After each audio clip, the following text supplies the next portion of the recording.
Hello কিচেনে সবাইকে নমস্কার জানাই। আজকে ষাটি মাছ দিয়ে আলুটা সিদ্ধ করে নেব। আলু সিদ্ধ করে ষাটি মাছ দিয়ে আমচুনা দিয়ে তরকারিটা রান্না করব। টক তরকারি, ষাটি মাছের টক তরকারি হবে। মাছটা এখন কেটে নেবে মা। আমি এখন আলুটা সেদ্ধ বসিয়ে দেব। আপনারা ভিডিওটা সম্পূর্ণ দেখে থাকুন। আলুটা আমি কেটে ধুয়ে সিদ্ধ করে নেব কড়াইতে।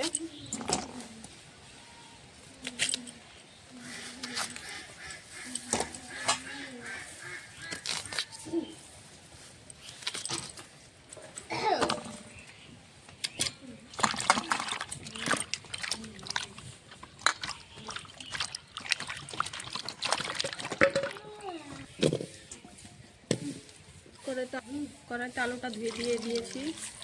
জল দিয়ে দেবো। জল দিয়ে ঢাকনা চাপা দিয়ে দেবো। আলুটা সিদ্ধ হয়ে যাবে।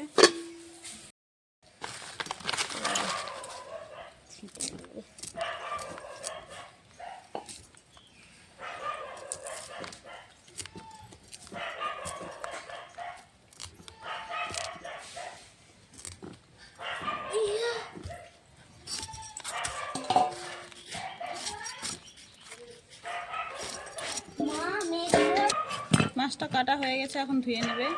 মাছটা ছাই দিয়ে কাটা হয়েছে, যেন কালো কালো হয়েছে। মাছটা ভালো করে ধুয়ে নিয়েছি। আলুটা সিদ্ধ হয়ে গেছে, নামিয়ে নিয়েছি। আমি এখানে আমের চুনাটা গরম জলে ভিজিয়ে নিয়েছি। কড়াইতে দিয়ে দেবো সরষের তেল। মাছটা মেখে নেব আর হলুদ গুঁড়ো দিয়ে মেখে ভেজে নেব। মাছটা মাখা হয়ে গেছে, এখন ভেজে নেব। সবগুলো মাছই দিয়ে দেবো একবারে।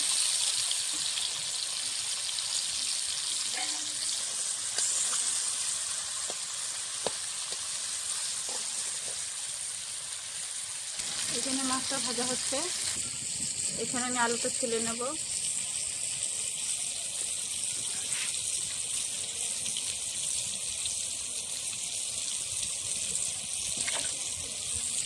আলুটা ছিলা হয়ে গেছে। মাছটা একটু ভেঙে ভেঙে ভেজে নিয়েছি। আর একটু ভাজা হবে, কড়া করে মাছটা ভেজে নেব। মাছটা ভেজে নিয়েছি, এখন নামিয়ে নেব।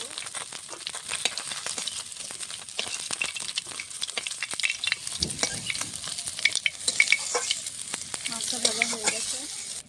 মাছটা লাগিয়েছি, দিয়ে দেবো একটা শুকনো লঙ্কা, একটা সর্ষে,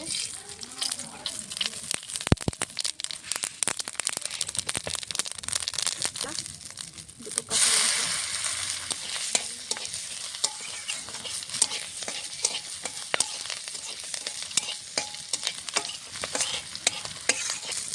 সেদ্ধ করা আলুটা দিয়ে দেবো।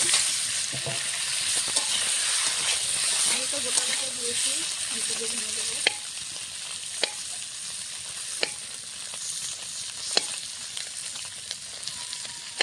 দিয়ে দেবো হলুদ গুঁড়ো, স্বাদ মতো 1 চামচ নুন। আলুটা এখন ভালো করে ভেজে দেবো।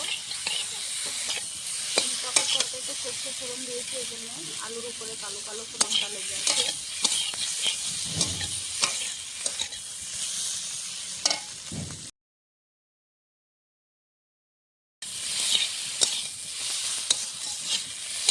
আলুটা ভালো করে ভেজে নিয়েছি, এখন কাঁচা লঙ্কা পেস্ট করা দিয়ে দেবো।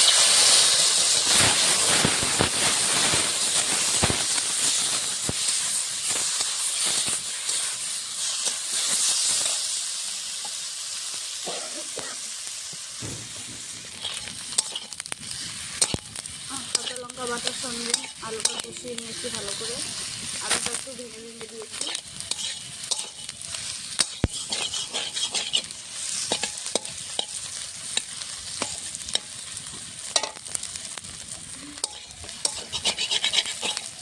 আলুটা কষানো হয়ে গেছে, এখন জল দিয়ে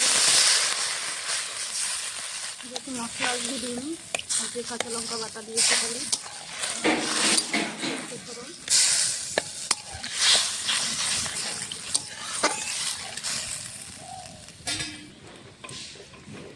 গরম জলে ভিজিয়ে রাখা আমের চুনাটা এখন ভালো করে মেখে নেব।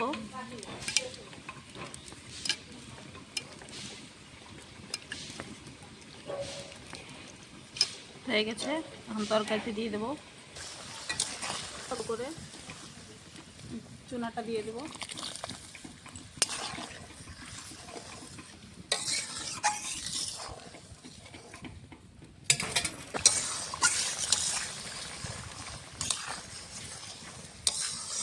চুনা দিয়ে তরকারিটা ভালো করে ফুটিয়ে নিয়েছি। ভেজে রাখা মাছগুলো দিয়ে দেবো। মাছটা দিয়ে ভালো করে ফোটাবো অনেকক্ষণ।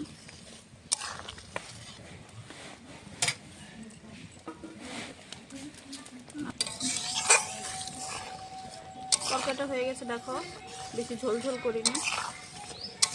এখন নামিয়ে নেব।